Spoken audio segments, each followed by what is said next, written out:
Buenos días. En nombre de la Biblioteca Daniel Cosío Villegas, les damos la más cordial bienvenida y agradecemos su asistencia. El Seminario de Humanidades Digitales se reúne hoy aquí para darnos a conocer una introducción sobre lo que son las humanidades digitales y presentarles algunos avances de lo que la biblioteca pretende hacer. Dirige la sesión del seminario hoy la doctora Miriam Peña Pimentel, quien es doctora en estudios hispánicos por la University of Western Ontario. Desde el 2009 ha trabajado temas relacionados con las humanidades digitales desde la investigación y recientemente desde la docencia. Es miembro de la Red de Humanidades Digitales desde 2013 y coordinadora del Seminario de Humanidades Digitales desde ese mismo año. Queda con ustedes la doctora Miriam. Gracias, buenos días, gracias por venir, gracias al Colegio de México por invitarnos. El Seminario de Humanidades Digitales surgió como un proyecto de la Red de Humanidades Digitales para abrir la difusión sobre qué estamos haciendo, qué vamos a hacer. Y desde hace un año comenzamos con el formato de seminario itinerante, es decir, salimos de nuestro salón en la Facultad de Filosofía y Letras de la UNAM y vamos a distintas universidades e institutos. En esta ocasión aprovechamos el proyecto que están desarrollando aquí en la Biblioteca Daniel Cosío Villegas del Colegio de México para hacer esta sesión de difusión de las humanidades digitales, de nuestro trabajo como red y del trabajo que estarán desempeñando aquí en la biblioteca. Como es normalmente nuestras sesiones de seminarios son completamente abiertas para hablar todo el tiempo, esta vez vamos a cambiar un poco el modelo. Vamos a realizar la sesión en 3 bloques. En el primero hablaremos Ernesto Priani y yo sobre las generalidades de las humanidades digitales y el caso de la red en particular, y abriremos unos minutos a preguntas de todos ustedes. Después tendremos en conexión, estaremos hablando con Lisa Espiro, ella presentará una presentación también y después tendremos preguntas con ella. Y finalmente Silvia y Alberto presentarán el Centro de Innovación Digital de la biblioteca y con ellos cerraríamos la sesión de preguntas. Todos son bienvenidos, si en algún momento necesitan preguntar podemos incorporarlo. ¿Ok? ¿Todo claro? ¿Me pasarías esto? Bueno, por la misma razón de que esta es una sesión poco ordinaria para los mecanismos que seguimos en el seminario, preparé más que una charla, una pequeña lectura sobre el papel de las humanidades digitales, qué son, si es que es posible definirlas, y cuáles son su campo de acción en este momento y en el panorama mexicano e internacional. La definición de humanidades digitales es algo que una comunidad internacional y muy diversa de estudiosos y practicantes está formulando continuamente. Hay un continuo replanteamiento para definir este campo de estudio, sin embargo, este cuestionamiento se ha ido demostrando a través de proyectos y colaboraciones de diferentes tipos. Las definiciones son a menudo un tanto turbias, pues como ya hemos señalado en otras ocasiones, como parte de la red en particular, un modelo único no nos ajusta a todos. En este sentido, creo conveniente que revisemos un poco los orígenes o los inicios de este campo de estudio. Hay varias citas, varias definiciones, cada investigador, cada centro, cada laboratorio tiene sus propias definiciones. Una de ellas es, bueno, se plantea que el término comenzó como un término de consenso entre un grupo relativamente pequeño de investigadores y ahora está respaldado por un número cada vez mayor en los campus, por un nivel de financiación, de infraestructura y de compromisos administrativos que habrían sido difíciles de concebir hace 10 años. Con la creciente aparición de centros, laboratorios y redes, el avance de la tecnología y los cambios en el panorama político y económico han llevado a la construcción de las humanidades digitales como un significante que se mantiene en constante evolución. Esto se manifiesta en la intensidad de los debates adoptados por este campo en torno a la publicación de acceso abierto, la difusión libre del conocimiento, la búsqueda de una audiencia más allá de la académica, la cual sigue, sin embargo, en la academia seguimos conviviendo con las mismas prácticas tradicionales de divulgación, de tendencia, de docencia, de publicación, de revisión por pares, etc. Las humanidades digitales hoy en día se tratan de una pedagogía que es visible para el público de una manera a la que en general estamos acostumbrados y que está ligada estrechamente con la infraestructura cambiante pero aún tradicional. Una forma global pero aún incompleta para definir este campo es incluyendo un componente digital en las disciplinas que estudian las ciencias humanas. Las humanidades digitales trabajan para resolver problemas de las diferentes disciplinas humanísticas y más ampliamente de las ciencias sociales mediante la creación de metodologías interdisciplinarias y con el apoyo de las ciencias computacionales. Las humanidades digitales vienen, por supuesto, con la raíz en las humanidades, por lo tanto hay una pregunta constante sobre lo que significa el ser humano.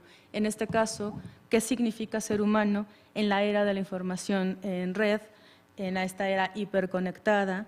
¿Cuáles son las comunidades que participan de estas prácticas haciendo y respondiendo preguntas de investigación que no se pueden reducir a solo un género, medio, disciplina o institución, sino que se trata de un enfoque global, transhistórico y transmedia, para acercarse al conocimiento y a la construcción de significado?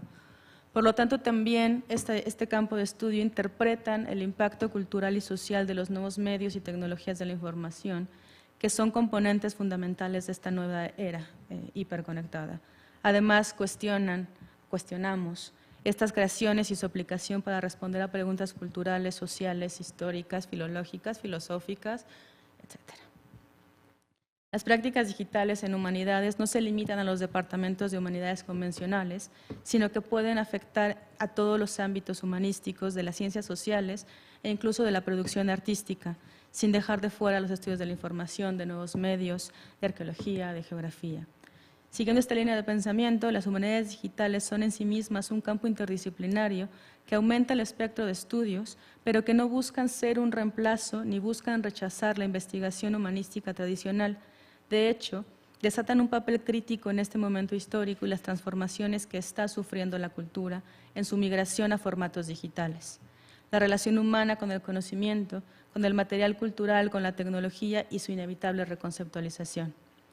La investigación y producción de proyectos digitales desatan la necesidad de incorporar nuevos elementos a esta creciente tendencia. Por ello, un papel fundamental de las humanidades digitales es la formación de estudiantes para que estos se coloquen a la vanguardia de sus respectivas áreas de estudio y se incorporen al mundo del siglo XXI. Pues la demanda actual implica el conocimiento de importantes habilidades tecnológicas, sociales, culturales e intelectuales que necesitan dominar. Dentro de estas necesidades, estas habilidades incluyen la alfabetización, tanto en los medios tradicionales, la creación de nuevos medios y con ello los conocimientos técnicos relacionados con esta instrucción, mediante el desarrollo de herramientas para el análisis, para el análisis crítico, la capacidad de navegar, configurar y evaluar diferentes formas de medios de comunicación, siendo hábiles, sintetizando información, recurriendo a diferentes medios de comunicación y metodologías para resolver problemas complejos. Deben y debemos, además, ser capaces de construir modelos y visualizaciones para la interpretación de los conjuntos de datos a gran escala, la capacidad de diseñar sistemas de información y plataformas tecnológicas para asegurar la conservación a largo plazo y la sostenibilidad de datos digitales, para poder desarrollar finalmente la habilidad de evaluar críticamente las potencialidades y limitaciones de las nuevas tecnologías. A pesar de la multiplicidad de definiciones y las diferentes experiencias y modelos desarrollados para estudiar y producir dentro de las humanidades digitales, este campo ha experimentado un crecimiento exponencial en todo el mundo en la última década, lo que ha logrado lugar a un sinnúmero de debates y críticas con diferentes niveles y etiquetas de escepticismo. La práctica y el desarrollo de las humanidades digitales no han seguido un modelo único. Dentro de los méritos que este tiene está la flexibilidad. Es decir, cada centro, laboratorio, asociación o red se autodetermina y se define a sí misma. Es en la práctica donde las condiciones usualmente imponen los entornos de lo que se puede hacer en ambos sentidos, positivos pero también negativos. Paola Ricaurte cuestiona este campo de estudio desde un punto de vista crítico que permite confrontar sus bondades, pero también la recepción que de él se hace en el ámbito académico y social.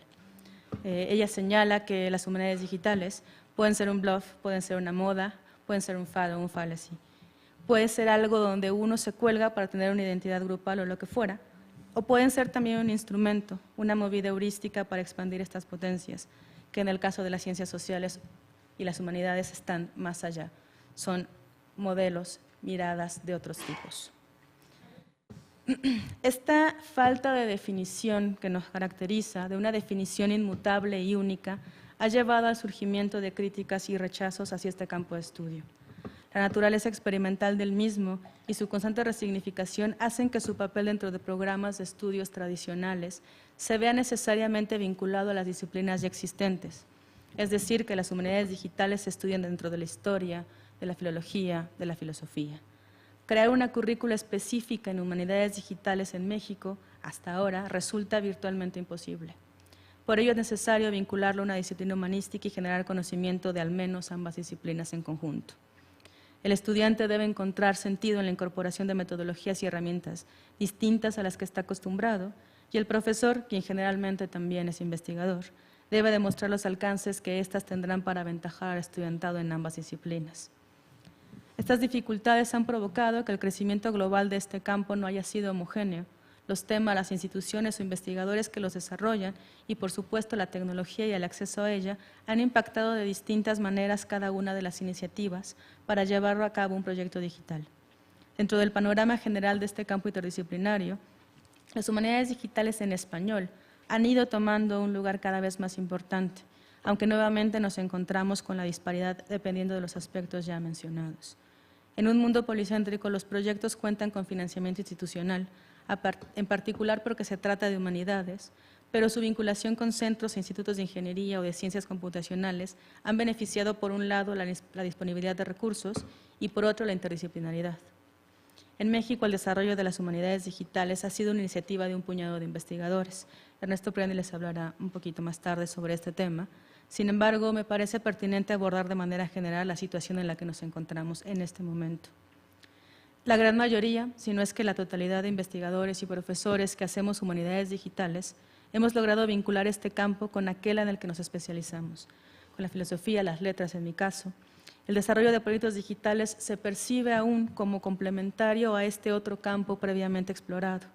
Afortunadamente, cada vez encontramos mayor aceptación al incorporar estos temas en los departamentos de humanidades y así poder enseñar y producir conocimiento interdisciplinario. Seguimos recurriendo a definiciones generales que ayudan a marcar los patrones y las coincidencias de los diferentes centros y universidades han propuesto y que están desarrollando, pero mantenemos, por suerte, una postura abierta al cambio y la redefinición sobre la marcha, pues este es un campo de práctica, de ejercicio y desarrollo que, aunque cada vez está más consolidado, no necesita de una serie de reglas que más que guías pueden ser restricciones. Desde el momento mismo en que México optó por usar el término humanidades digitales por encima del de informática humanística, por ejemplo, se ha marcado una directriz. Hemos concebido a las humanidades digitales como un campo de estudio por encima del de una disciplina. Y en esta primera intersección de la informática, y en esta prima la intersección de la informática con las diferentes disciplinas del estudio humano, siendo este último el preponderante. Es cierto que sin la informática y el desarrollo de herramientas digitales sería imposible llevar a cabo nuestra labor. Hemos hecho uso de diferentes herramientas para generar repositorios digitales, proyectos de análisis automatizado de textos, manejos de datos a gran escala, creación de proyectos de diferentes disciplinas, pero sigue siendo el factor humanístico el que guía nuestras prácticas. Sin embargo, las humanidades digitales son también un compromiso social, que alberga las redes de personas que han trabajado juntos, compartiendo la investigación, argumentando que competimos y colaboramos juntos desde hace muchos años. El aumento rápido y notable de las humanidades digitales como un término se puede remontar a un conjunto de circunstancias globales, pero adaptadas siempre a las particularidades de cada sede, proyecto o red. Cada vez más áreas incorporan las metodologías de este campo de estudio en sus modelos de producción del conocimiento. La informática para las humanidades puede contribuir sustancialmente al creciente interés en poner el patrimonio cultural a través de Internet, difundirlo y abrirlo para el público en general, no solo para los usuarios académicos. Herramientas y técnicas desarrolladas en informática, pero pensadas para las humanidades, facilitan el estudio de los materiales y permiten añadir una nueva dimensión a estos estudios.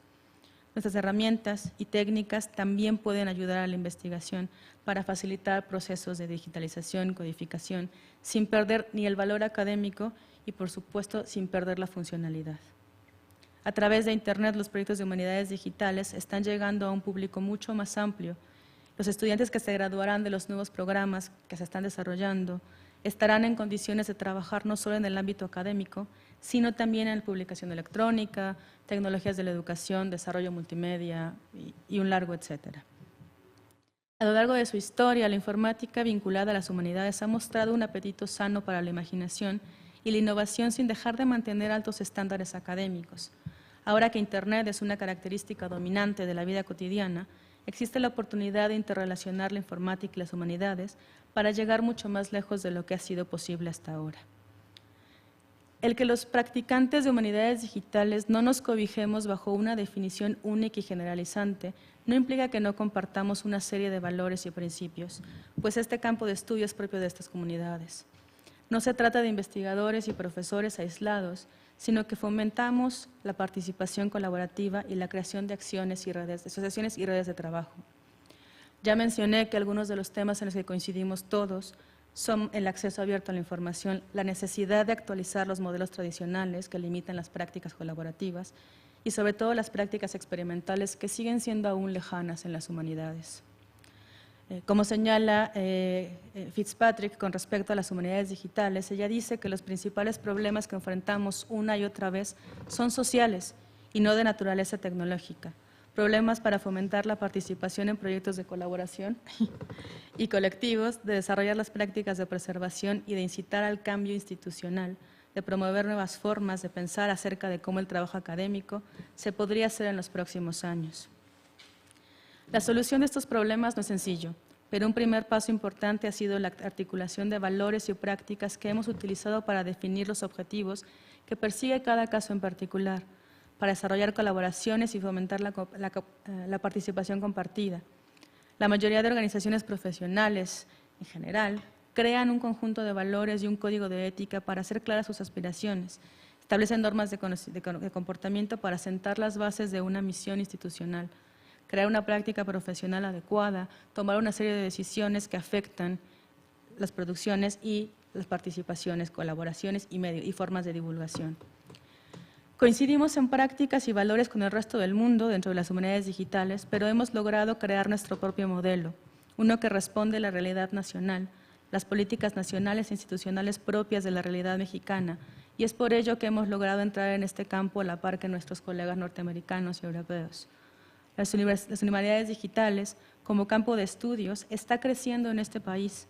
Por medio de cursos, conferencias, encuentros nacionales e internacionales, hemos puesto en el mapa a las humanidades digitales mexicanas, pero aún hay un largo camino que recorrer.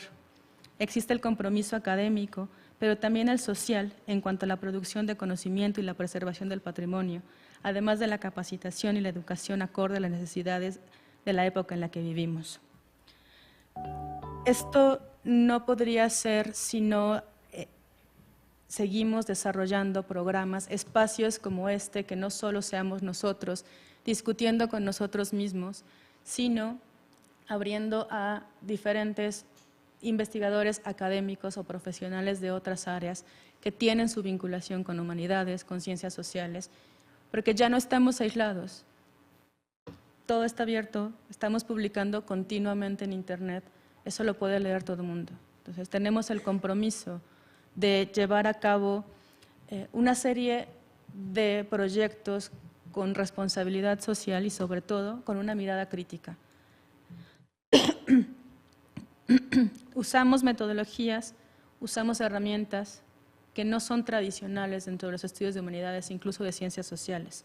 Sin embargo, nosotros somos responsables de promover un cambio de paradigmas en el que el cuestionamiento de nuestro ejercicio sea constante, en donde la experimentación sea el punto de partida, pero siempre desde una visión crítica y explicando nuestro papel como humanistas, como creadores y como preservadores del conocimiento.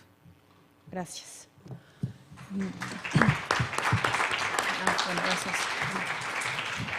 El doctor Ernesto Priani es el vicepresidente de la Red de Humanidades Digitales en México y él va a hablarles un poco sobre el caso de la red, cuál es la situación y cuál es la definición que hemos adoptado nosotros. Como pueden darse cuenta por lo que Miriam nos comentaba hace un momento, esta cuestión de las definiciones no es precisamente el fuerte de las humanidades digitales, ¿no? Y es, por supuesto, un problema también para la red. Tratar de explicar o de definir qué es la red es un poco difícil y quizás a mí me gustaría empezar diciendo lo que yo creo que ha sido la red, porque evidentemente la red tiene ya bastantes años y ha empezado a cambiar, pero la red comenzó siendo fundamentalmente no una organización, sino una estrategia, porque cuando el grupo que comenzó a organizar la red de humanidades digitales se reúne por primera vez en unos seminarios en el 2010, las condiciones que prevalecían en la Academia Mexicana, que digamos, no es que hayan cambiado en 5 años de manera dramática, pero en aquel momento lo que nosotros teníamos muy claro es que nadie que estuviera usando el cómputo para investigar en las humanidades en México se llamaba a sí mismo humanista digital. Sabíamos que había gente que lo hacía, sabíamos que existían proyectos que tenían esas cualidades y esas características, pero que la gente que los estaba haciendo no necesariamente se identificaba con el concepto. De manera que nuestra primera labor era identificar quiénes podían ser humanistas digitales, porque sus antecedentes o su trabajo académico nos acercaban a ellos.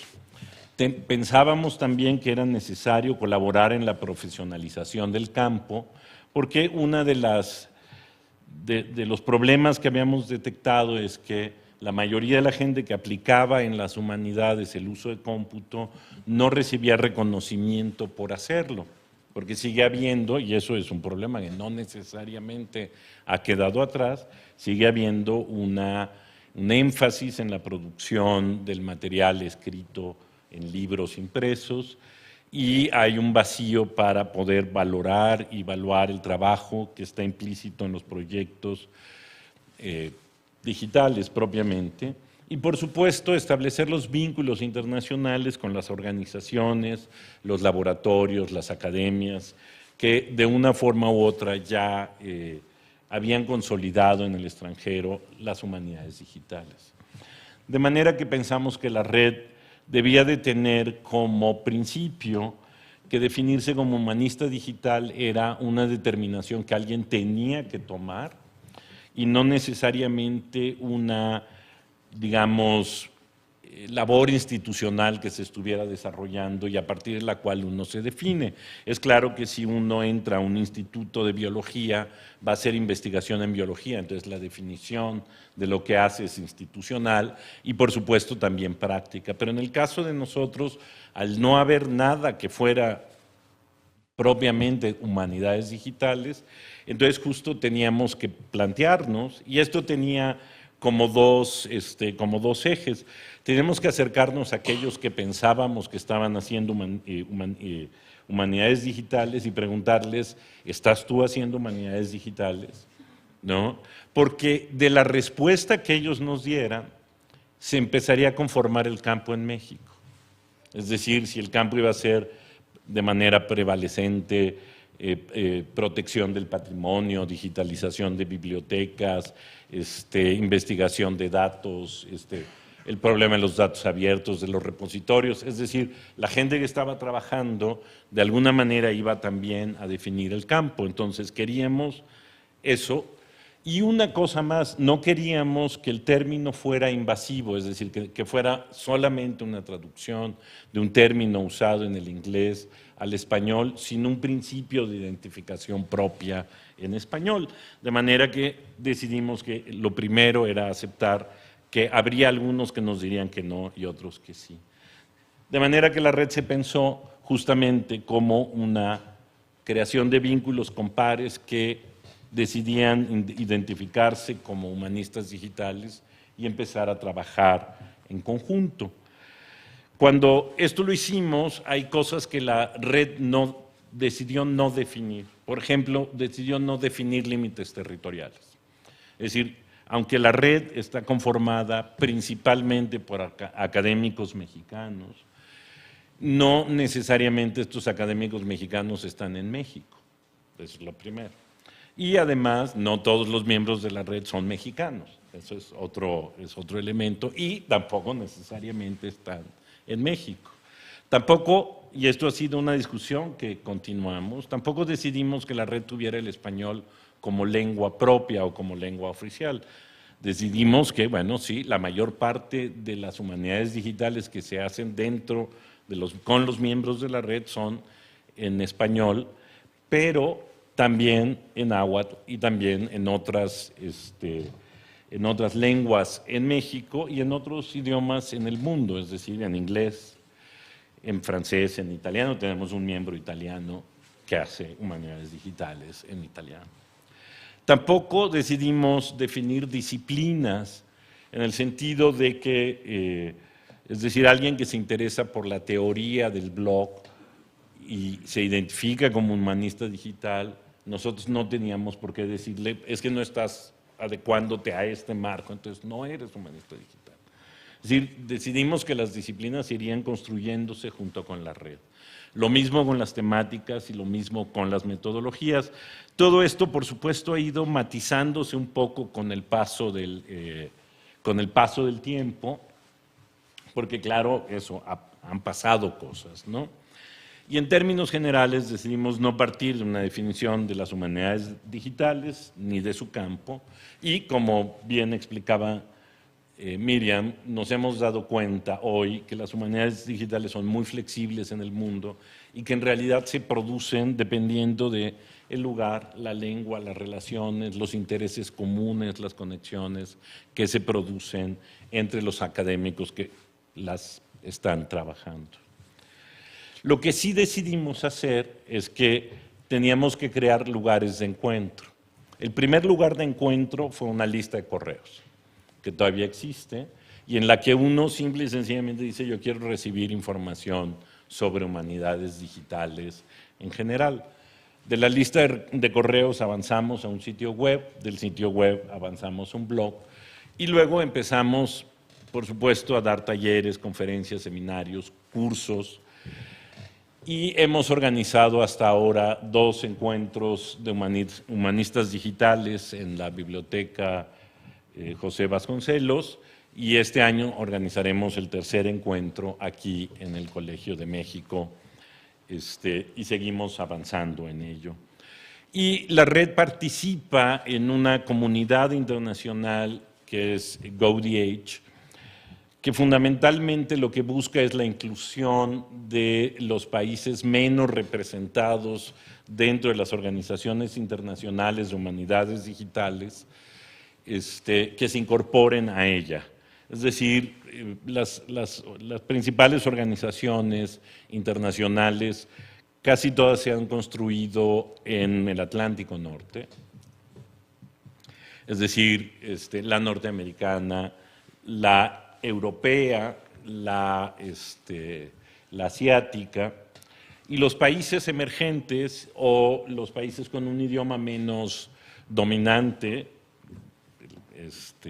digamos, países emergentes como México, Argentina, en general toda Latinoamérica, Brasil, lenguas menos dominantes como el croata, el polaco, etcétera.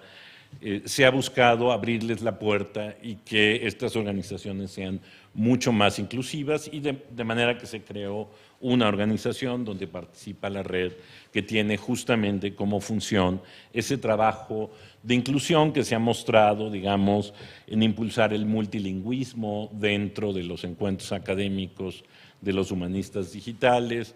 Ahora hay un proyecto de herramientas de traducción para ser usadas en congresos, cuando uno habla muy bien yugoslavo y su inglés no es muy bueno, se siente, o español y su inglés no es muy bueno, se siente terriblemente perdido en estos congresos masivos, y se ha hecho un esfuerzo para generar comunidades de traductores y de esfuerzos de traducción para que el idioma no sea una barrera en estos casos. Y puedo presumir que la estrategia ha tenido éxito y por eso las cosas, por supuesto, han cambiado un poco. La comunidad local ha crecido, se han consolidado, como les decía hasta ahora, los espacios de encuentro, se ha fortalecido la profesionalización del campo y se han formado nuevos humanistas digitales, aquí tenemos una de ellas, ¿no? Es decir, gente que ya se formó propiamente en humanidades digitales, en tu caso en Alemania, ¿no? Y que, bueno, ahora regresan justamente a desarrollar el campo de una manera que los que seríamos migrantes disciplinares no lo hemos hecho. Internacionalmente, la comunidad, ya lo dijo Miriam, ha crecido muchísimo, los foros internacionales se aumentan y concretamente en relación con la red se ha incrementado mucho el reconocimiento de la red y se ha ampliado la colaboración dentro de los miembros de la red con otros miembros de la comunidad internacional. Quizás lo más importante de este reconocimiento fue habernos otorgado la sede para el Digital Humanities 2018, que se va a llevar a cabo en México en colaboración con el Colegio de México, con la Universidad Nacional Autónoma de México y la Red de Humanidades Digitales. Todo esto es para decirle, para preguntarnos en realidad dónde estamos. Estamos en un punto en que se está avanzando en el reconocimiento institucional a las humanidades digitales. En la UNAM, por lo menos, hay 2 materias de humanidades digitales en las carreras de Historia y de Letras Hispánicas.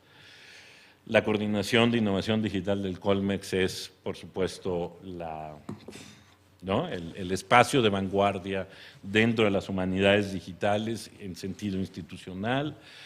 El TEC acaba de lanzar una convocatoria de ciudades que aprenden y que forma parte, por supuesto, de un amplio proyecto de generar laboratorios sociales de humanidades digitales.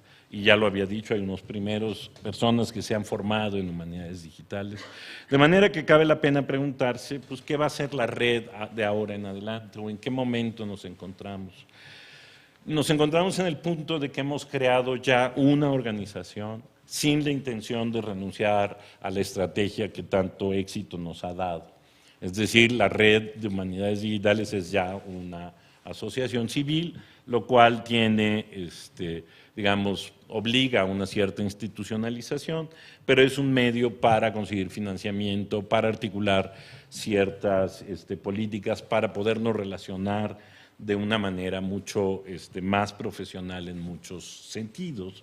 Pero decidimos que formar parte de la red o participar en la red no será únicamente haciéndose socio de la red o miembro de la red. Mantenemos abierto la lista de distribución, se puede seguir asistiendo a los eventos de manera abierta. En fin, seguimos buscando humanistas digitales y seguimos buscando cómo crear humanistas digitales. Y bueno, obviamente ahora nos tocará saber, no sabemos qué implicará, bueno, con todas las nuevas formas institucionales que ya se han creado y con las que la red pues tendrá que encontrar cómo caminar. Pues eso es la red. Muchas gracias.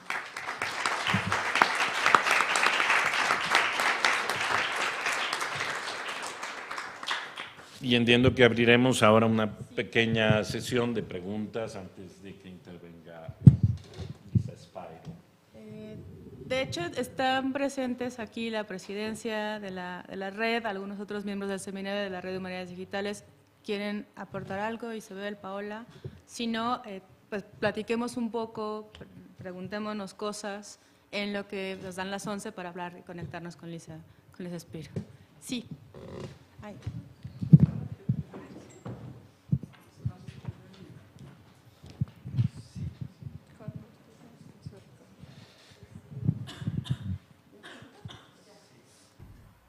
¿Funciona o no?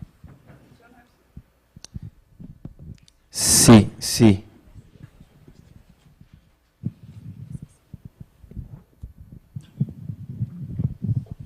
Mira, muy interesante lo que han planteado todos. En un campo en desarrollo, el de humanidades digitales. Y yo les felicito por lo que han logrado y lo que quieren hacer a futuro también, como objetivos, que son ambiciosos.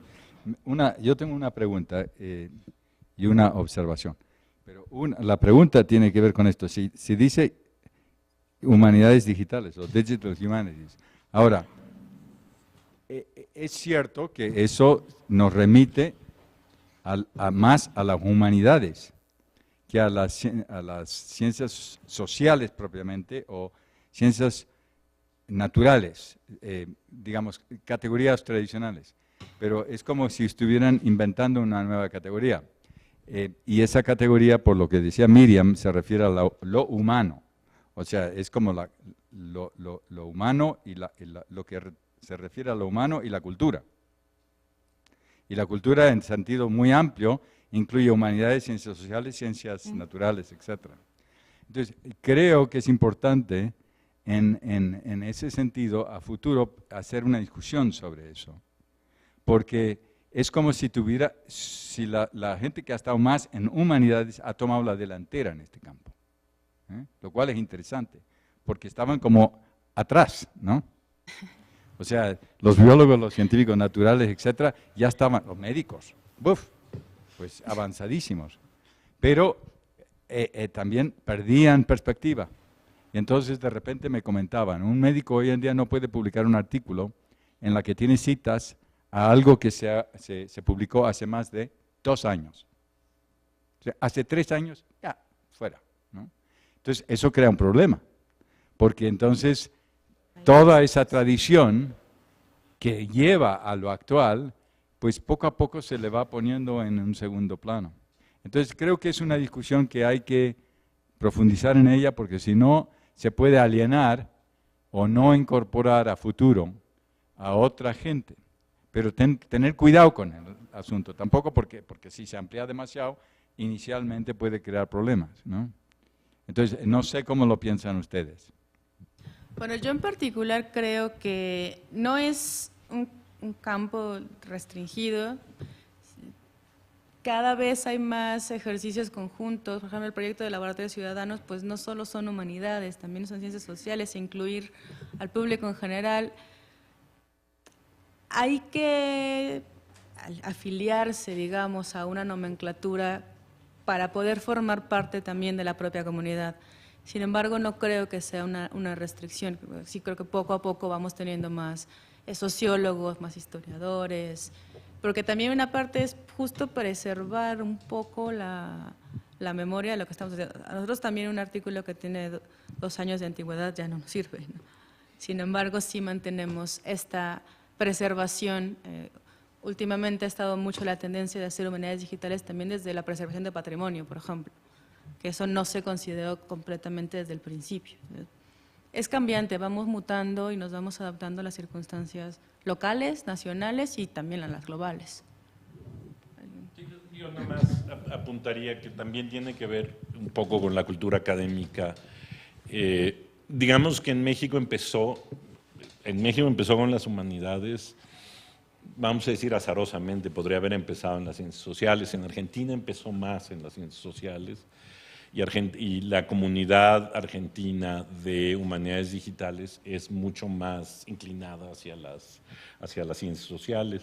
Por otro lado, la cercanía con científicos computacionales, matemáticos, ingenieros, etcétera, hace que, ¿no? Incluso, por ejemplo, colaboraciones con gente que hace cosas parecidas en el campo de la biología, es decir, que hace un repositorio de clasificación de animales y de especies, que es un ejemplo aquí, pues es una colaboración, o sea, se colabora muy estrecho, entonces de pronto uno ya no sabe, de ahí de hecho la dificultad para definir el campo, ¿no? Que en el fondo va tomando cuerpo con con el trabajo específico que se va desarrollando. Yo agregaría una cosa súper rápido, y es que yo creo que las humanidades se pusieron el nombre o el apellido, en caso del español, de digital, porque en las ciencias sociales sí que ha habido así la tendencia cuantitativa, ¿no? Entonces ellos ya hacían cosas digitales y ya tienen el nombre de ciencia, que eso también creo que es ahí como una cuestión que habría que discutir si lo digital también se ha puesto un poco para entrar en ciertas convocatorias de las tendencias que hay, ¿no?, en las academias que quieren cosas más duras, ¿no?, como más de progreso, así en ese sentido muy tecnológico. Entonces, creo que por eso las ciencias sociales no necesitaron tanto de tener ese nombre, porque ya lo hacían, ya se llaman ciencias, ya tienen acercamientos cuantitativos, y las humanidades como que no hay nada en su nombre que les haga ver que tienen ese acercamiento. Creo, es así, o sea, como no es una teoría. Originalmente, cuando estábamos planeando la creación de la Coordinación de Innovación Digital aquí en el Colegio de México, tuvimos esa discusión con Micaela, dado a que pues, el Colegio de México es Humanidades y Ciencias Sociales. Entonces, en crear esta unidad que se iba a llamar Laboratorio de Humanidades Digitales, pues hubo esa problemática. Yo, en lo personal, prefiero el término Digital Scholarship, pero eso no se traduce muy bien a español. Hemos tratado de, diríamos, vender los servicios a través de decir investigación digital aquí en el Colegio de México, por lo menos, pero pues aquí también en el Colegio de México pues tenemos una larga historia en las ciencias sociales de utilizar tecnologías, pero las humanidades un poco menos. Eso es en la experiencia aquí en el Colegio de México. ¿Preguntas o ¿Alguien más? observaciones?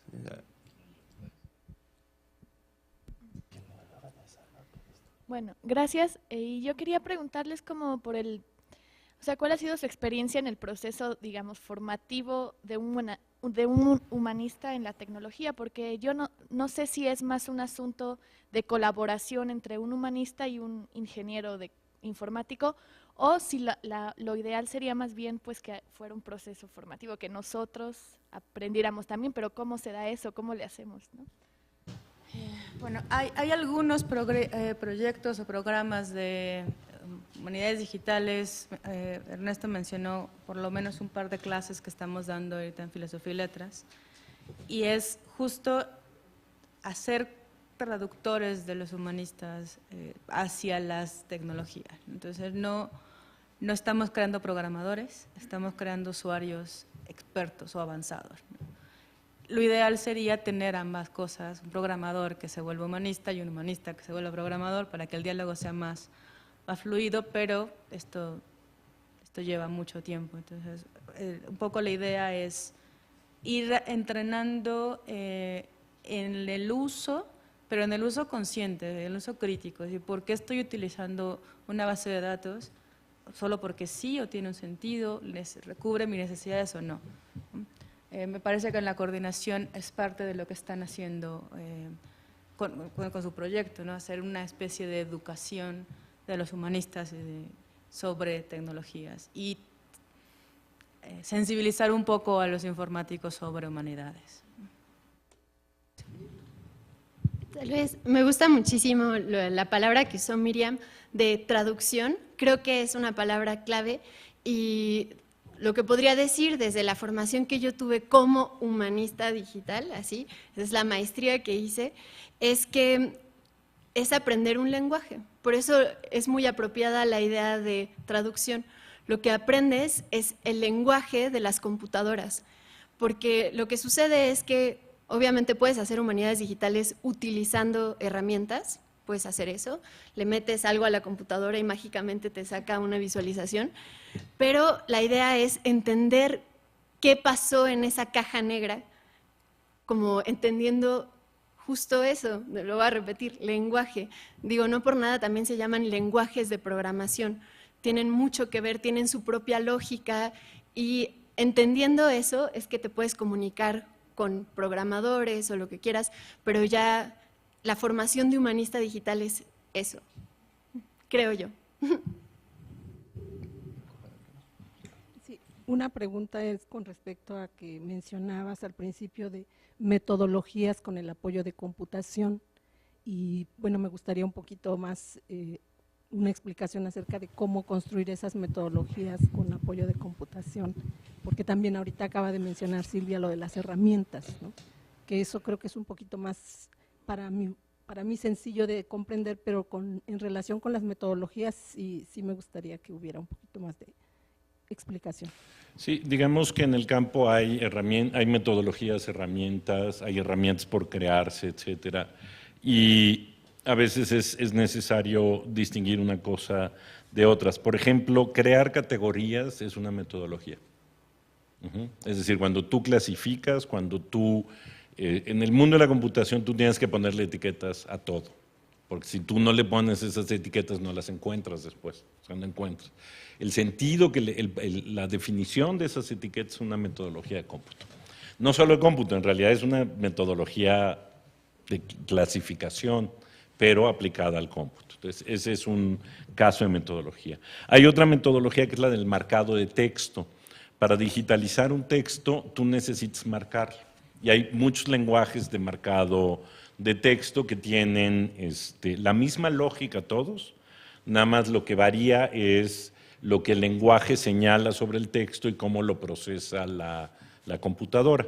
El lenguaje de marcado que más popular es el HTML, que lo que hace son las páginas web, pero hay un marcado mucho más académico que es TEI, que es un lenguaje tomado del XML y adecuado para marcar ciertas estructuras y ciertos contenidos de manera semántica en los textos. Y entonces aprender a marcar texto es una metodología. Es una metodología más interesante porque puede ser usado y es usado para procesar el texto, pero puede ser usado para leer el texto, para enseñar a leer, ¿no? Para hacer ciertas cosas. ¿Qué otra metodología se te ocurre a ti? Los procesos de visualización también son... A ver, entonces. Explica tú los procesos. O sea, por ejemplo, el crear visualizaciones para manejar, o sea, últimamente está muy... trabajar con muchos datos. Muchos datos, es decir, que no los podemos contar con los dedos, con las hojas y con 10 años de estudio. Entonces, para procesar y trabajar con esas cantidades grandes de datos, pues, se hace una metodología, una minería, extraer, buscar información, buscar datos dentro de bolsas enormes de información que son humanamente imposibles de manejar. Y una de las formas óptimas, y Silvia es bastante más experta en esto, es visualizarla, crear visualizaciones para poder entenderla.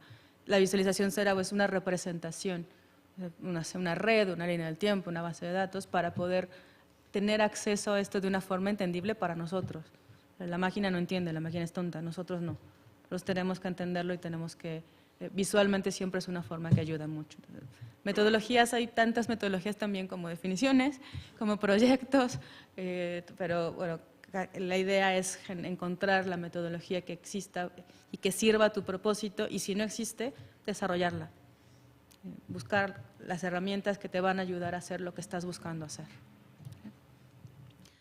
¿Ya es la hora? Ya es la hora. Bueno, vamos a continuar con el siguiente bloque. En el siguiente bloque tenemos la participación de la doctora Lisa, voy a decir Lisa Spiro porque no sé pronunciar el apellido en inglés. Spiro, ok. Bueno, la doctora Lisa es directora ejecutiva de Servicios Digitales de la Universidad de Rice. Sus publicaciones incluyen This is Why We Fight, Defining the Values of the Digital Humanities, Opening Up Digital Humanities Education, Computing and Communicating Knowledge, Collaborative Approaches to Digital Humanities Projects, entre muchos otros.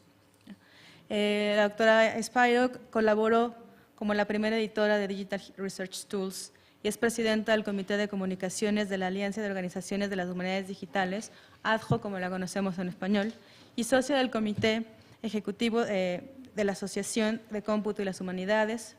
La doctora Spiro también es socia del Comité Directivo del Consorcio de Humanidades Digitales de Texas y recibió su doctorado en Letras de la Universidad de Virginia. Nos va a hablar ella de un proyecto de investigación que desarrollaron en México y en varios centros de humanidades digitales fuera de digamos, del mainstream. Si quieren seguir las diapositivas en español, están en biblioteca.colmex.mx/seminario HD. ¿Me podrían pasar, Gustavo, el micrófono?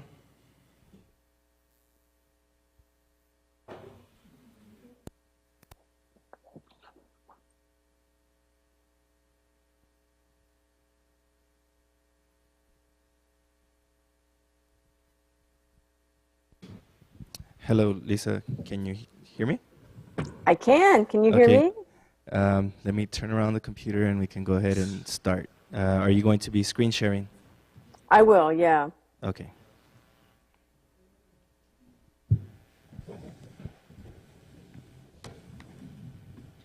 Así para que los vea ya ustedes.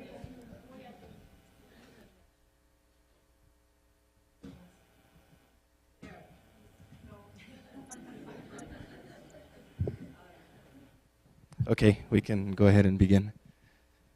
Great. Well, hello, everyone from Houston, where today we're having a crazy weather day. Everything at Rice has been canceled for today. I am joining you from the comfort of my sofa at home. You may hear my dog next to me. So I hope she doesn't get too rambunctious. But I'm really pleased to be joining you today. I had a lovely visit to Mexico City about a year and a half ago, it's a real treat to be able to come and share some of the results of that research with you. So I'm going to be giving a 20 to 25 minute presentation in about 10 minutes. So I will be brief on some of the details, but I would be happy to answer any questions if you'd like to inquire more about those details. So let me go ahead and get started. The research project that I will be describing is really focused on a central question, and that is, with the growth of digital scholarship, particularly digital humanities, a lot of organizations are asking, what does it take, what is necessary to have a successful organization, particularly in the area of the kind of expertise that people need to be able to practice digital scholarship. So I joined up with three colleagues, Shimo Wang, who is the university librarian at the University of Cincinnati, Vivian Lewis, who is a university librarian at McMaster University, and John Cawthorn, who is the Dean of Libraries at West Virginia University. And we went on a sort of world tour to investigate this question. We wanted to understand the expertise that helped to distinguish leading digital scholarship organizations around the world, and to try to understand how individuals acquired that expertise and how organizations helped to cultivate it. What was unique about our project is we tried to take a global perspective. Now, this was just a pilot project, so we were only able to visit a select number of sites, but we did want to go to Mexico, to India, to China, Taiwan, as well as to Europe, Germany and the UK, and to Canada, in addition to the United States, to have a wider framework in understanding digital scholarship. And the hope was that this would allow us to make some recommendations to our funding agency and to the broader community. And we were lucky enough to be funded by the Andrew W. Mellon Foundation. So we took a fairly simple approach to this project. First of all, we tried to get a sense of what were the leading digital scholarship organizations. Then we visited all of these organizations but one to conduct interviews with different stakeholders, with the leaders of the organizations, with students, with researchers and staff. We took hundreds of pages of notes and then coded those notes to try to understand patterns across the different sites. So I already talked to you about the different places we visited. This is that information displayed on a map. And as I said before, we were lucky enough to visit Mexico City and were warmly welcomed by Red HAD. So I'm very grateful for the hospitality that we were shown. So let me give you a quick summary. Lisa, of, I hate yes, to interrupt you, but your PowerPoint is not showing up. We're looking at you. Is Oh, that? you're looking at me. Yeah. Sorry. Okay. Let's see. Also, les recuerdo que si quieren ver su PowerPoint en español, está en biblioteca.colmex.mx/seminario HD. De ahí lo pueden ver desde sus celulares si gustan.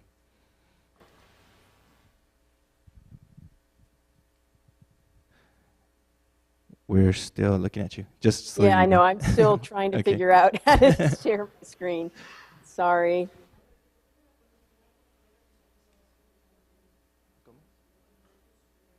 Yeah, okay, here we go. Let's see.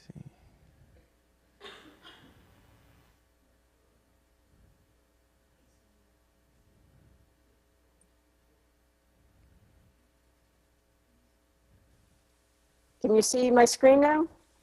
No. No? If you're having difficulty, we can show the one that we prepared. It's in Spanish as well. Or we can. Okay. You let me know which one. Well, I mean, Skype says I'm sharing the screen. Let me try it one more time, and then perhaps you can just go ahead. Okay.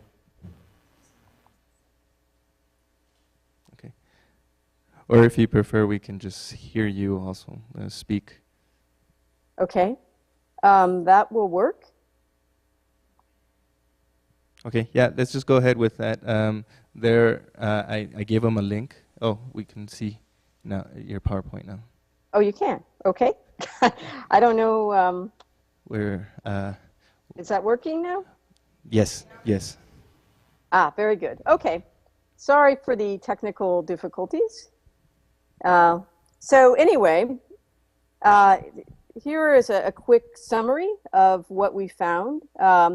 And frankly, our findings aren't all that surprising, but we hope they will be useful to educational programs as they think through what kind of expertise to help students cultivate, and to organizations such as centers as they hire staff.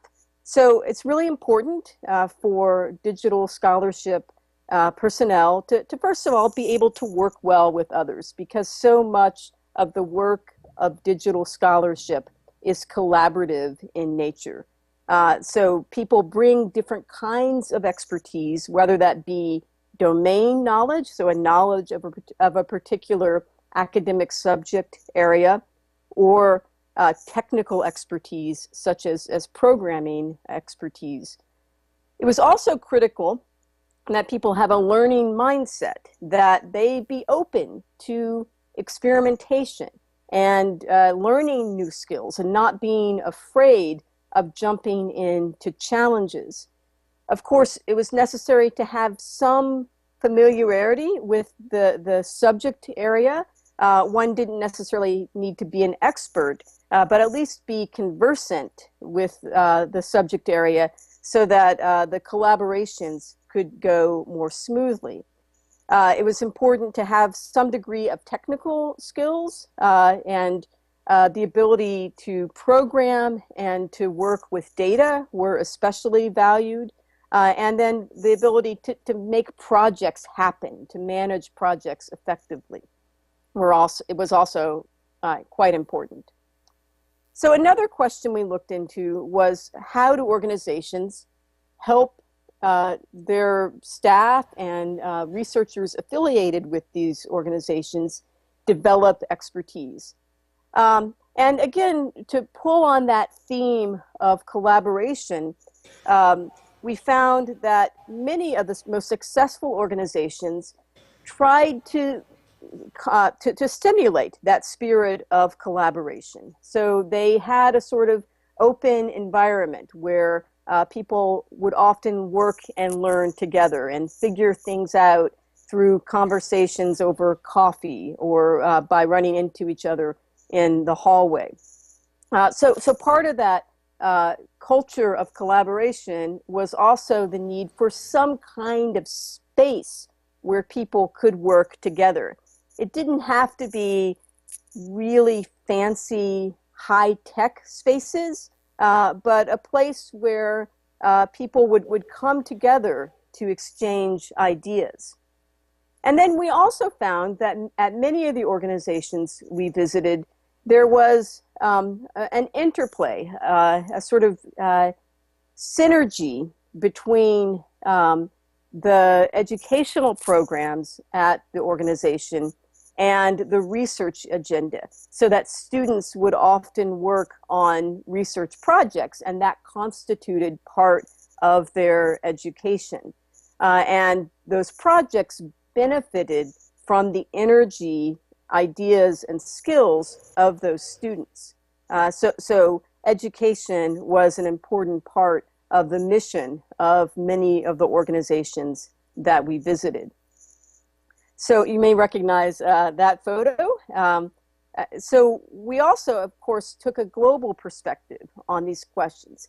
And frankly, it's somewhat difficult to generalize about how digital scholarship works around the world, especially since we gave our interviewees confidentiality. So we can't speak in a whole lot of detail about specifics of different organizations.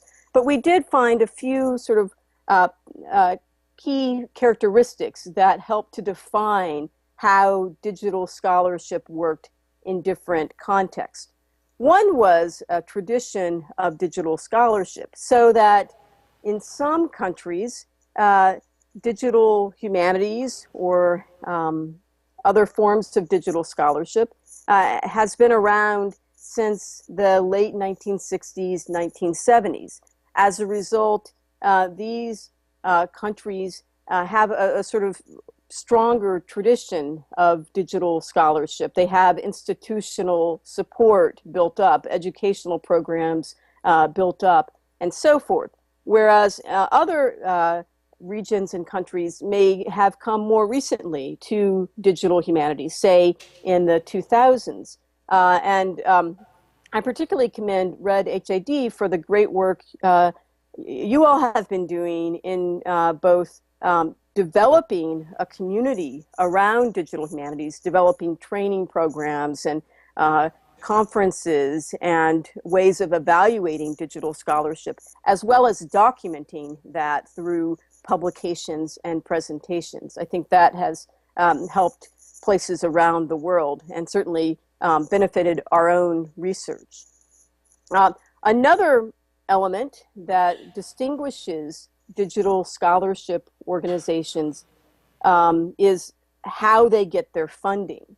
So, for example, in Taiwan, the government has provided support for a digital archives program since the 1990s, and that has helped to shape the forms that digital humanities work takes there. So there has been initially an emphasis on digitization as well as on building digital archives and the underlying technologies and facilitating collaboration. And then another feature of different contexts, not surprisingly, is the different structure of academic careers. Now, I should say, as someone from the United States, I went into this project with a fairly narrow, some might say ignorant view of how academia works, with the assumption of sort of tenure as it works in the US sort of being the same across the world. And of course, that's not the case. Different countries have radically different ways of handling academic careers. So for example, the German system has historically given a lot of authority and power to senior faculty, but it takes a long time to get to that status. Germany has tried to provide funding for younger researchers to sort of offset that focus. But different countries will have different ways of setting up academic careers, which affects, of course, this question of skills and expertise. So let me point quickly to some common challenges we see across the world. And again, these probably aren't too surprising, but I think it's important to note them. One of them, of course, is funding. So if there was a sort of common characteristic we found, it was that organizations felt like they didn't have enough funding. The ones who were affiliated with libraries or similar kind of stable institutions seem to be in the best position. Without stable funding, of course, it's difficult to hire people for the long term. So that led to another issue, which was recruiting and retaining staff. So we heard that centers and other organizations often saw staff leave for more for positions that would earn them more money, or that people would just be drawn to those better paying jobs elsewhere. Although digital scholarship organizations could hold out the opportunity to work on really interesting projects and to have more freedom. So to some extent, that could counterbalance the pay and the lack of stable careers. But it is a problem that it can be difficult to retain staff. And then finally, this is an issue that we found in visiting, not surprisingly, non-English speaking countries. The sort of dominant language of digital scholarship historically has been English, where calls for papers will often go out in English. There is the expectation that to publish in the most visible journals, one would translate work into English. And this imposes a significant burden on places where English is not the native language. So as we try to build a global digital scholarship community, I think it's important to recognize different languages as part of that. And I am, again, as someone from the US, conscious of the way that English has been a sort of overbearing force in the digital scholarship community. So that is a very brief overview of our research. If you want to get all the details, we published a report with a group called the Council on Library and Information Resources back in October, which you can get online for free, and you should be able to access that report from the slides. So with that, I want to again acknowledge our funding agency, the Andrew Mellon Foundation, as well as the generous hosts, including those at RAD-HAD and our home institutions. And I would welcome any questions.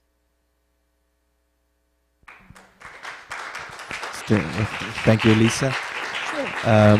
Si alguien tiene preguntas que le quiere hacer a Lisa. ¿Alguien por aquí?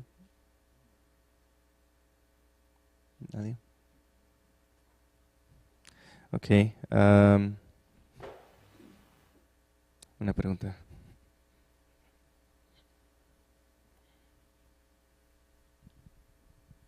Gracias, buenos días. Enrique Martínez.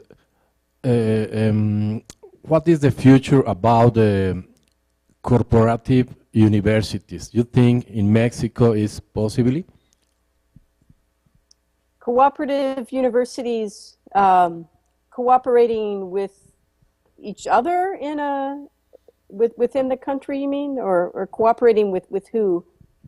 Here in Mexico, there are some corporates that create their own universities, like Pepsi, with Pepsi, Vancomer, some corporate universities. They are experimenting with some universities, but corporatives. To be honest, I'm not sure. I don't know much about that area. It's not something our research really touched on. One thing we did look at was different models for developing expertise, and one was the network. So, for example, RED, HAD, I think has been really effective in building a network of different colleges, universities, and other institutions to connect people in learning together and sharing their research together. And I think that can be a very powerful way, if you don't have a center or an institute, to connect people and to help them learn what they need to succeed. I don't know if that model extends to corporations working together with colleges and universities, but it was something I wanted to emphasize.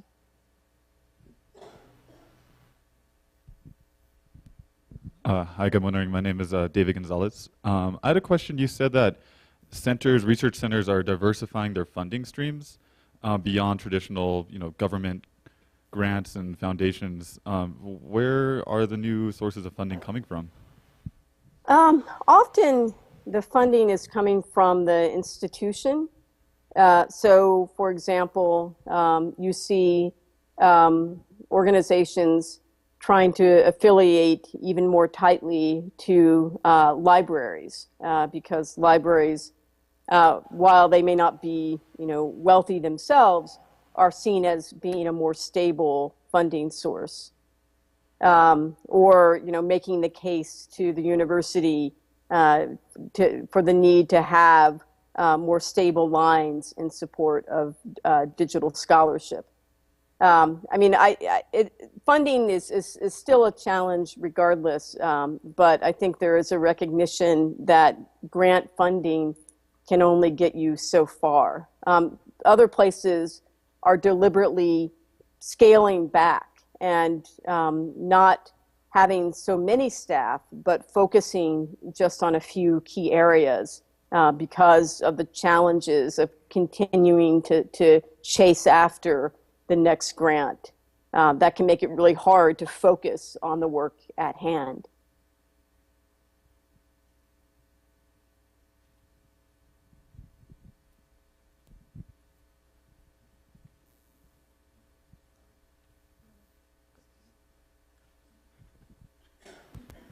Hello, Lisa. I'm a professor here at the Colegio de México, and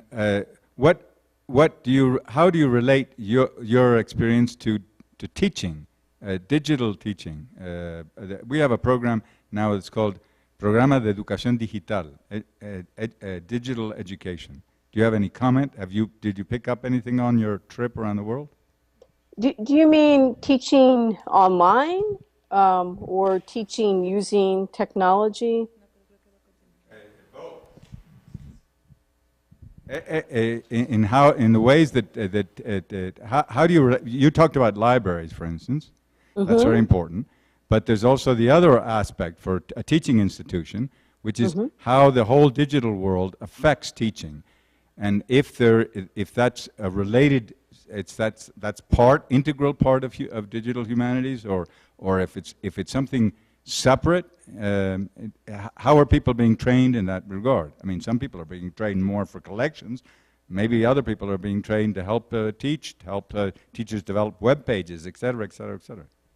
Right. So one observation is that many of these digital humanities organizations offered students the opportunity to work on research projects. So we saw sort of an apprenticeship model where students would work side by side with researchers, with faculty, and faculty would learn from students who may be, really talented at picking up new technical skills. And students would also learn from researchers and faculty. So it was sort of a community model where people were learning side by side. There was also an attempt to try to kind of put the technical skills in a larger intellectual framework. Some of the programs we visited have, teaching programs as well. But again, often those were focused on really, cultivating this hands-on approach to learning that was grounded in the larger intellectual questions as well. Sorry. So Sylvia Gutierrez, or what? Okay. I wanted to know if there's like a debate on whether digital scholarship centers should be in the library, and I wanted to know from your experience and the places you've been, like how successful it is that these digital scholarship centers are in the library, or should there be like scattered in the university? Yeah, that's a good question. So I would say that I would resist any single model. Whether a center should be based in a library depends on the local context and the goals of the center. I think there can be real advantages from being part of the library, and I say that as someone who herself works in a library, and I'm a big supporter of libraries. So there are well-known organizations like, I'm an alumnus of the University of Virginia, so the Scholars Lab there that have been very successful with a library-based approach. But there are also successful centers that are not based in a library, that may be based in an academic department, for example. So I think it really depends. If by being based in a library, you have access to people with expertise in metadata, in different core technologies, as well as in the collections. And also, as I pointed out before, that may provide a more stable funding source. But there may be some organizations that have a sort of agenda that would make more sense for them to be based in a department or in a research center. Okay, ¿otras preguntas? No? Okay, we'd like to thank you, Lisa, for your participation here in the seminario. Sure. Very interesting. My pleasure. All right, thank you. Okay. And we will be in contact, Shirley. Great. Thank you. Bye-bye. Bye.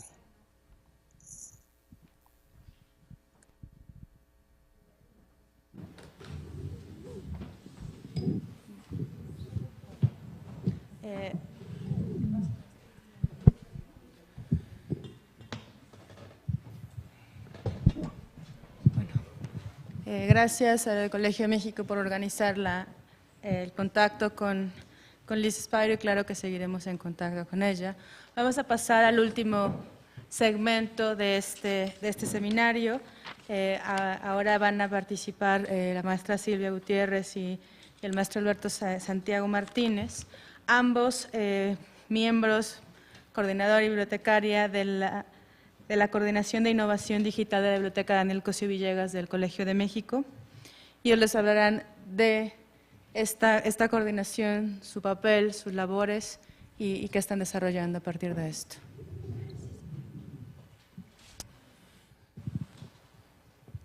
Ok, vamos a, como mencionó Miriam, hablar sobre un poco la unidad, su propósito, el futuro de esta unidad y también sus antecedentes, que es lo que nos hizo llegar a este punto donde se decidió establecer esta unidad dentro de la Biblioteca Daniel Cosío Viegas. Empezamos con un punto muy básico. La biblioteca en sí ha sido parte clave de esta institución desde su incepción, desde su inicio. Actualmente la biblioteca ahora con su nueva extensión conforma 40% del espacio físico de esta institución y esa es una decisión muy consciente sobre el rol de la biblioteca dentro de los estudios dentro del Colegio de México. En ese sentido también han aportado mucho apoyo en proyectos digitales. Tenemos la buena suerte de que nuestra directora Micaela ha estado trabajando con el Colegio de México por mucho tiempo y puede hablar un poco sobre esa aportación que la institución le ha dado a la biblioteca para desarrollar sus servicios.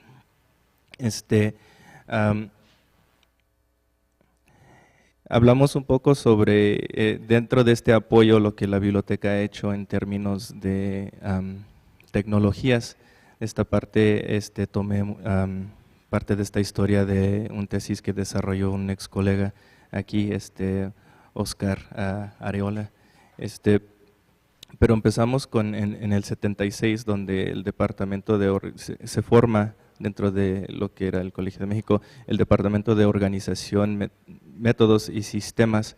En la creación de este departamento había una muy fuerte vinculación con lo que sería la unidad de cómputo, se podría decir, en ese tiempo, y la idea era cómo utilizar tecnologías dentro de los procesos de la biblioteca, o sea, la automatización. Uno de los primeros trabajos que se hizo en los 80s fue la conversión del catálogo de tarjetas a formato electrónico, y de ahí era para preparar la biblioteca para una automatización en el futuro a través de un catálogo electrónico y lo que sería la parte de catalogación y la parte de acceso, el OPAC. Y eso se pasó en los 80s y 90s. 90s pues empezamos a trabajar la parte del OPAC. Y ya para el fin de los 90s empezamos a trabajar proyectos digitales. Yo no, pero la biblioteca sí. Uno de los proyectos que siempre resalto es el de legislación mexicana en formato digital, el cual también la presidenta de la red HD, Isabel, participó conjuntamente con la UNAM.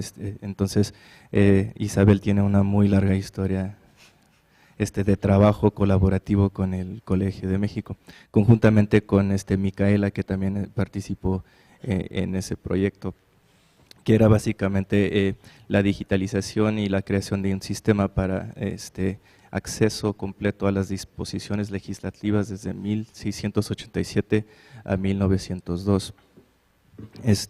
A partir del 98 se empezaron a crear varios proyectos digitales, la catalogación de lo que son, la digitalización, perdón, de las obras de la Casa de España,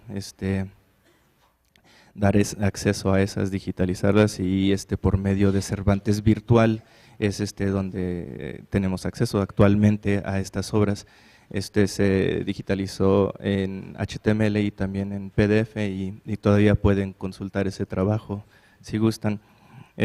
A partir de mediados de 2000 se empezó los otros trabajos más enfocados a la digitalización, con la creación de personal y equipo liderado por personas como Francisco Mejía.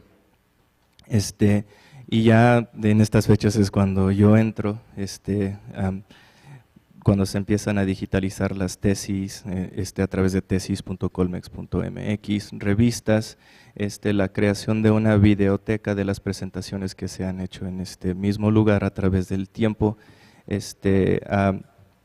y luego conjuntamente con esto hay proyectos que se están haciendo fuera de la biblioteca. Una de las personas clave en esto es Carlos Marichal, que conjuntamente con Eduardo Rivero, que ahora labora en la biblioteca, crearon un sistema de cajas españolas para acceso a lo que diríamos bases de datos antiguas. Y a partir de esto, luego empezamos con otros proyectos donde empezamos a implementar sistemas como Omeka, los que comúnmente se utilizan en las humanidades digitales para crear sistemas como movimientos armados, cartillas y otros que voy a presentar más adelante. Pero como ven la línea de tiempo, los proyectos empiezan a aumentarse de manera exponencial a través del tiempo, y estas no son todas las que hemos trabajado, especialmente en los últimos años. Mucho de este trabajo, aunque se hizo de una forma muy detallada, no existía una unidad o personal en sí que estaba dedicado al desarrollo de estos tipos de proyectos antes, pero con el mismo crecimiento de los proyectos, pues enfrentamos esta necesidad de crear una coordinación formal dentro de la biblioteca. Nuestra idea original era, como mencioné, crear un laboratorio de humanidades digitales, pero eso no llegaba a ser todo lo que nosotros queríamos de esta unidad.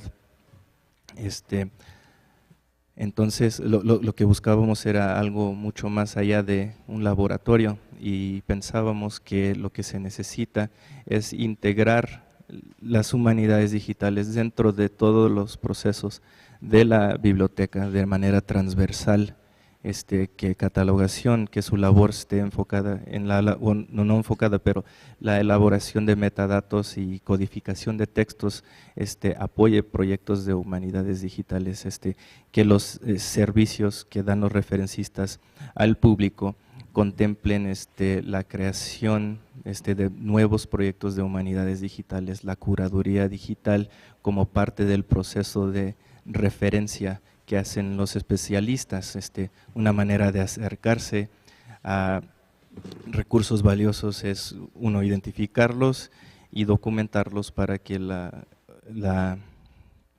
comunidad conozca que existen estos recursos, y en otros casos la elaboración de sistemas para dar acceso a lo que no está disponible en línea, pero eso todavía está, esa parte de los servicios se está formando. Y la coordinación de innovación digital, trabajando en todo este proceso de la biblioteca, más dando cursos más enfocados a la utilización de tecnologías y metodologías digitales en los estudios académicos aquí en el Colegio de México. Nuestro propósito en sí es contribuir para que el Colegio de México se mantenga a la vanguardia académica, aplicando y desarrollando soluciones tecnológicas.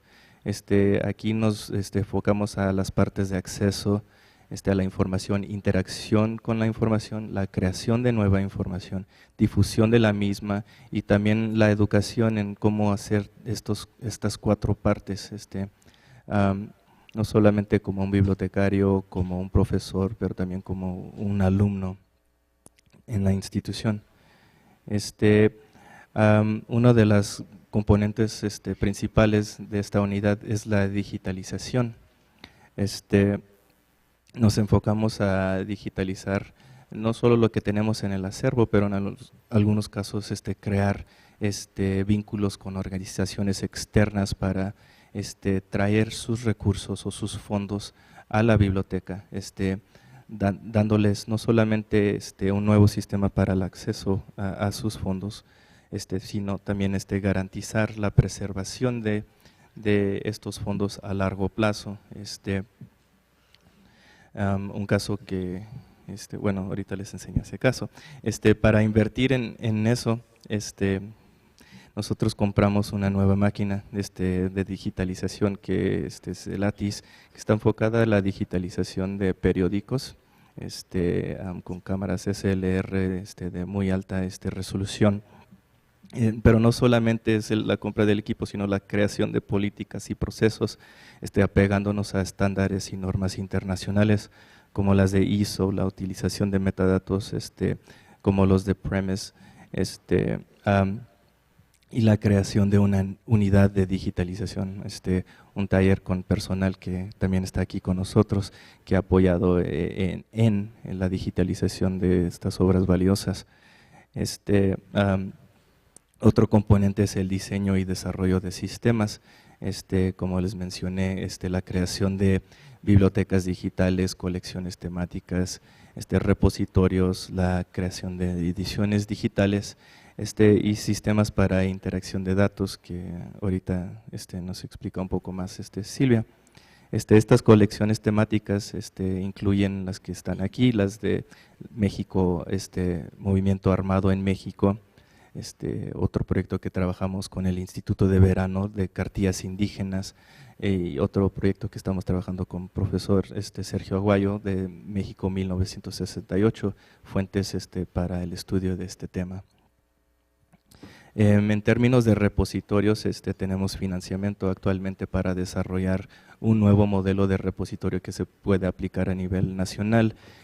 Nosotros tenemos pensado ciertas herramientas que aún no han entrado dentro de uso en México, que es Archivematica y Hydra, con la esperanza de que a través de nuestro trabajo otras instituciones pueden aplicar este sistema y modelo dentro de sus procesos.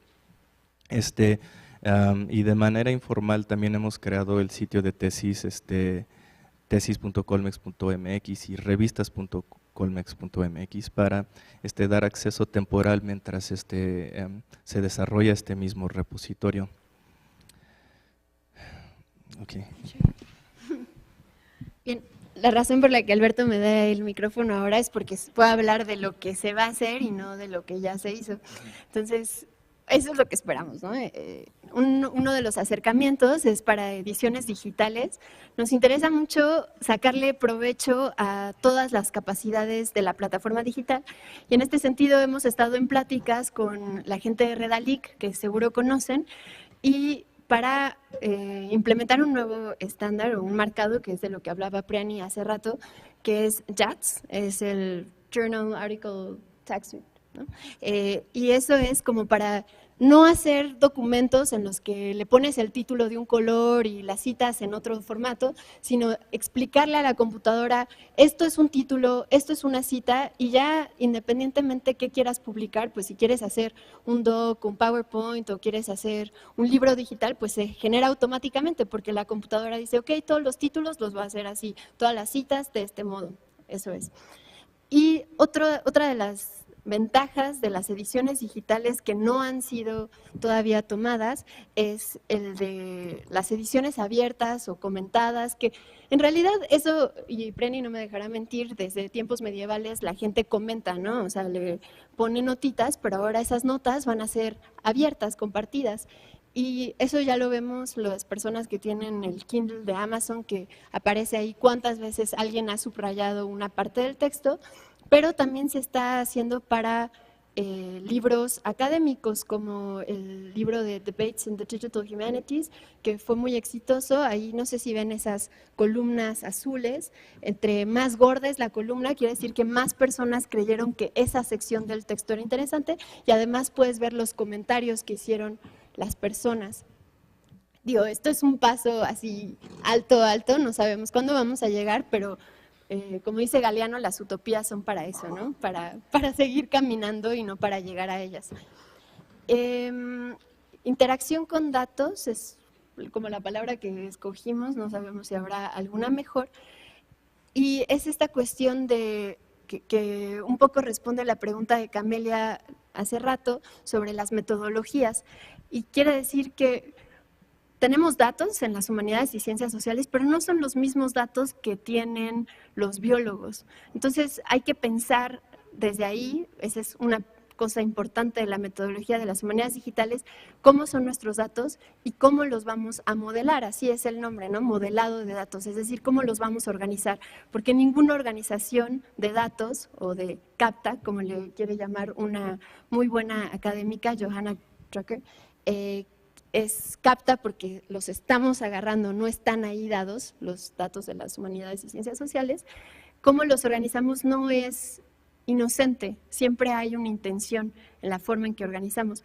Y de ahí esta cita que me encanta de un economista, en realidad, premio Nobel en el 91, es si torturas a los datos suficiente van a decir lo que tú quieras. Y es verdad, ¿no? Hay que tener mucho cuidado como humanistas, esa es la parte crítica que también resaltó Miriam, de cómo vamos a hacer esto, y esto es lo que queremos también, no sé, fomentar aquí en la Coordinación de Innovación Digital. Y otra cosa, bueno, una cosa es por el lado del modelado de los datos y otra es la representación, que es algo que también dijiste, que es en esta onda de la visualización, que es muy bonita, pero muy peligrosa, porque nos estamos acostumbrando a que si está así en una grafiquita, seguro es verdad, y pues hay que tener cuidado también con eso. Aunque sí hay que decirlo, las visualizaciones son una tecnología excelente en el sentido de que condensan una cantidad difícil de entender. Desde tiempos inmemoriales las personas han descubierto que los dibujitos les ayudan a entender porque agrupan. Entonces, eso es otra de las cosas a las que vamos. Y todo esto, o sea, estas metodologías las queremos compartir. Hay una cosa que hacen, bueno, dicen los que critican la idea de que haya centros de humanidades digitales en las bibliotecas, que es que normalmente son 3 changuitos ahí como queriendo hacer todos los proyectos digitales de una comunidad inmensa como es la del Colmex. Entonces, lo que se pretende es hacer transferencia tecnológica, es decir, crear talleres para que las personas se empoderen, por decirlo así, de la tecnología y ellos puedan hacer estos proyectos. Entonces, tenemos algunas ideas, introducción a la programación, visualización de datos, creación de colecciones, pero hemos creado esta encuesta que pueden, como nuestros talleres queremos que sean abiertos en pit.do, ahí el comercial, ¿no? Diagonal encuesta HD, por favor contéstenlo, toma 2 minutos, yo lo hice, o menos, y es como para darnos una idea de qué ya hacen, porque hay muchas personas que justo, como decía Priani, ya hacen humanidades digitales, nomás que no sabían que así se llamaban, y también saber qué quieren aprender. Entonces, eso es por mi parte. No, perdón, no es cierto. Bueno, así, como para darles una probadita de qué podrían ser estos talleres, puede ser como análisis de textos. Hay software ya hecho para hacer este tipo de cosas. Esta herramienta muy bonita se llama Voyant, que es de una universidad allí en Canadá. Pero por otro lado también quisiéramos no solamente enseñarles a usar herramientas, que es lo que decíamos de esta caja negra en el que metes cosas a un programa y te saca resultados, sino también en el taller concientizar cómo es que funciona, cómo opera, cómo piensa la computadora para hacer lo que decía Miriam, las computadoras son tontas, pero nosotros no, en ese sentido de que tenemos que pues, entender críticamente qué son esos resultados. Otra cosa es la visualización de datos. Hay muchas formas de acercarse a esto. Una que a mí me gusta muchísimo es las de líneas del tiempo conectadas con mapas. Hay varias herramientas para hacer eso. Se podría hacer un taller para generar este tipo de cosas. Otra, la más famosa, es este espagueti de colores, que es para ver redes en grafo. Otro taller podría ser de eso, nada más así como para dar ideas de qué podrían ser y bueno, en comunicación con ustedes, entender qué es lo que les interesa y que podría ser de más provecho. Ahora sí, creo que… bueno. Y estadística, que puede ser el coco de muchos, pero también tiene aplicaciones a las humanidades. Justo hay varias librerías para R, no sé si hay economistas aquí, pero todo economista sabe qué es R.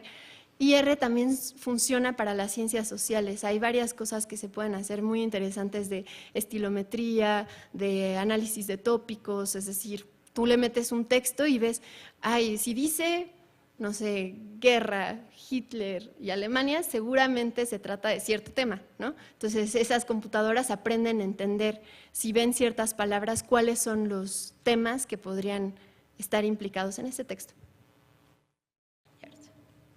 ¿Sí se escucha? Sí, no, ya se murió. Bueno, como ven, el trabajo es muy variado. Como ven a través de este seminario, las necesidades son muy distintas. Entonces, la biblioteca ha tomado una estrategia para cumplir con esta meta de crear estos servicios y procesos, que es salirnos un poco de la bibliotecología en términos de la obtención de nuevo personal dentro de la biblioteca. Bueno, en mi caso yo sí soy bibliotecario, me enfoqué a interacción, user interaction design, diseño de interacción con sistemas, de usabilidad. Silvia, como ya saben, estudió las humanidades digitales en Wurzburgo. También Eduardo Rivero, que es un especialista en sistemas de la UNAM, enfocándose a informática y diseño y desarrollo de sistemas. Máximo sí es un bibliotecario muy reconocido aquí en México, que nos va a apoyar en otras partes, que es la gestión de los mismos datos del sistema, enfocándose también a derechos de autor y cosas parecidas, porque pues, estos proyectos a veces tienen unos asuntos legales que hay que tomar en cuenta en el uso de datos, en la digitalización, y Máximo se está haciendo especialista dentro de esta área para apoyarnos en el futuro.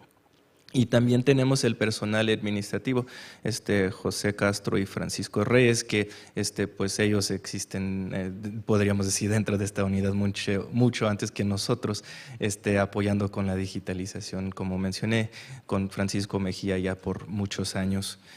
Pero sí, la biblioteca, pues el trabajo es interdisciplinario, entonces la biblioteca en sí tiene que representar este modelo de trabajo. Y ya con eso es el fin de la presentación de nuestra parte. Muchas gracias. Y si tienen preguntas para nosotros, estamos aquí para darles información.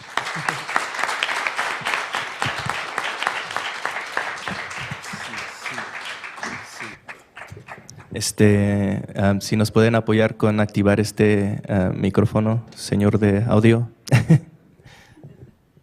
Sí.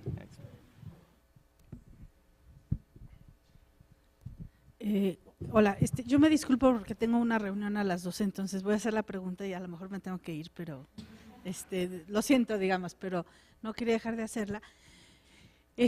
A mí me parece excelente la idea de tener estos talleres o estos cursos, pero en realidad muchas veces pues como que quedan ahí, o sea, como una semillita sembrada que puede florecer o no. Y la verdad es que uno cuando da un curso o cuando se plantean estos proyectos de curso, en realidad quiere maximizar el florecimiento de esas semillas, ¿no? Entonces, no sé si han pensado la posibilidad de hacer un diplomado, es decir, hacer un programa como más complejo, con mayor alcance, de tal suerte, uno, que pues plantas todas las semillitas y no una en cada curso de manera separada. Sé que el compromiso que exiges al alumno es más, pero me parece que a lo mejor esa es una ruta que también hay que explorar junto con los talleres o cursos en lo individual, de manera que se logra una suerte de mayor especialización, se da más visibilidad a humanidades digitales y digamos se despierta más el interés de otros grupos, viendo que hay alguien que de pronto ya sabe de un montón de cosas más, ¿no? Pues bueno, tengo muchas más preguntas y muchas cosas, pero tengo mi reunión, espero la respuesta y me voy. Gracias. Bueno, sabe dónde estamos nosotros para poder hablar un poco más sobre esos asuntos, pero en términos de diplomado, lo hemos hablado internamente, la red lo ha hablado externamente, esperemos que sí, pero una de nuestras perspectivas es que este tipo de conocimiento se debe de integrar al proceso docente que actualmente llevan a cabo dentro de sus propias aulas. Entonces, otra estrategia que tenemos es capacitar a los mismos docentes, los profesores, investigadores del colegio, para que lo integren Pero más que nada esperemos que sí se pueda lograr muy pronto hacer un diplomado sobre esto. ¿Otras preguntas? Sí, lo del diplomado está casi listo el programa y solo estamos viendo la oportunidad para hacerlo. Y bueno, otra cosa que queremos, ya que la coordinación esté trabajando más en forma, ver la manera de diseñar un curso que pueda impartirse en los distintos programas del colegio, de la misma manera que se imparte el curso de investigación documental, hacer un curso que fuera transversal y que hubiera interés por parte de los distintos programas para que se diera.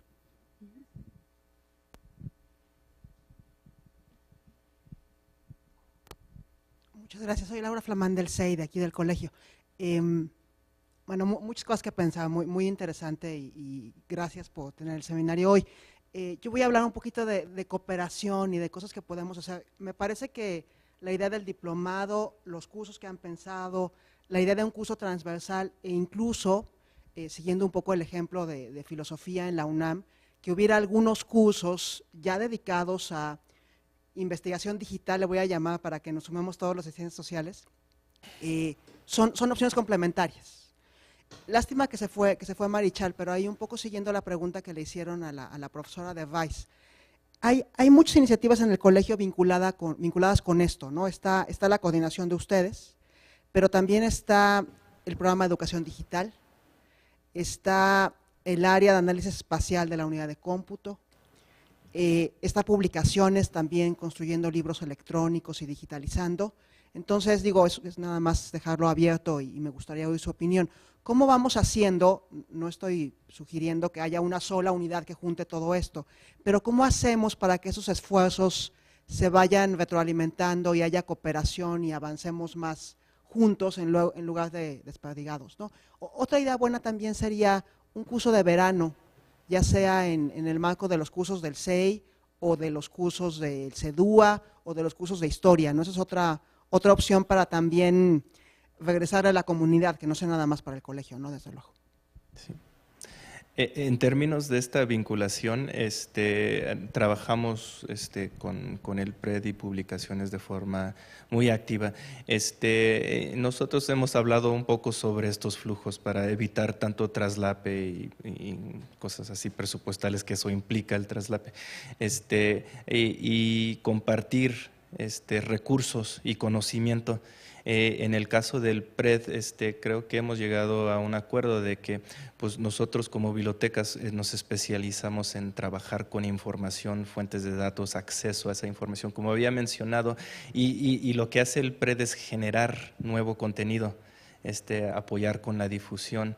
En el caso de la creación de ediciones digitales, yo supongo que ahí publicaciones, y también hemos hablado con ellos, juegan un papel muy importante en la elaboración de esas ediciones digitales, y también trabajar a partir de la obra para ver qué cosas le podemos integrar a la obra cuando se publica, tal vez un sistema en línea que pueden consultar, consultar las mismas fuentes en línea a través de un sitio, cosas así. Hay mucho que se puede hacer y a la vez trabajar, cooperar y pues, utilizar los recursos que tenemos dentro de la institución de la manera más efectiva. Sí, hemos platicado con Carlos Marichal, que es quien está a cargo de definir para la presidencia el asunto de la estrategia digital del colegio. La postura de la biblioteca es que en la medida que con lo que se trabaja es con información o con recursos de información, estos tendrían que ser gestionados dentro de la biblioteca. Y la otra parte es definir con mucha claridad cuál es el papel de cada unidad, incluso en términos de nombre, porque hablamos del programa de educación digital y entonces cuando nos preguntan, pero ya tienen una plataforma para educación digital o con qué plataforma están trabajando, cómo dan los cursos, etcétera, como que entramos un poquito en conflicto, ¿no? Entonces sí tendría que definirse claramente. ¿El programa de educación digital es un programa de divulgación digital o es un programa realmente de educación digital, para empezar?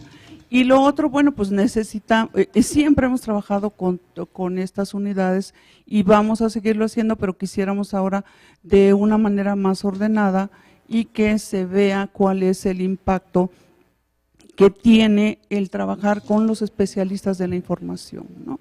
Porque se hacen algunos desarrollos o se crean bases de datos y ya cuando llegan al punto y ahora cómo damos acceso es donde se ve que hay que usar normas, hay que usar esto, que los especialistas en el manejo de la información son los que debieran estar definiendo esa parte. Entonces esperamos que la nueva estrategia digital del colegio contemple todo esto y que nos integre a todos hacia un fin que realmente posicione al colegio en esta área. ¿Otras preguntas? Sí. Bueno, pues gracias a todos por haber venido. Espero que se queden con muchas preguntas y espero que nos contacten a todos para poder continuar con este diálogo fuera de esta sala. La página de la red es humanidadesdigitales.net. El handler de Twitter es red-hd. Y bueno, creo que en el micrositio están los handlers de Twitter de todos nosotros en caso de que nos quieran contactar directamente. Los invito a que mantengamos la discusión y a que sigamos haciendo un trabajo colaborativo. También los invitamos a afiliarse a la Red de Humanidades Digitales para poder continuar ya como una asociación y, por supuesto, a que asistan al Congreso, el tercer encuentro de Humanistas Digitales que se va a llevar a cabo del 11 al 13 de septiembre, aquí en el Colegio de México. Todos son bienvenidos. Sin nada más que aclarar, muchas gracias Alberto, Silvia, Ernesto, gracias a todos nuevamente. Micaela, muchas gracias por el espacio. Gracias.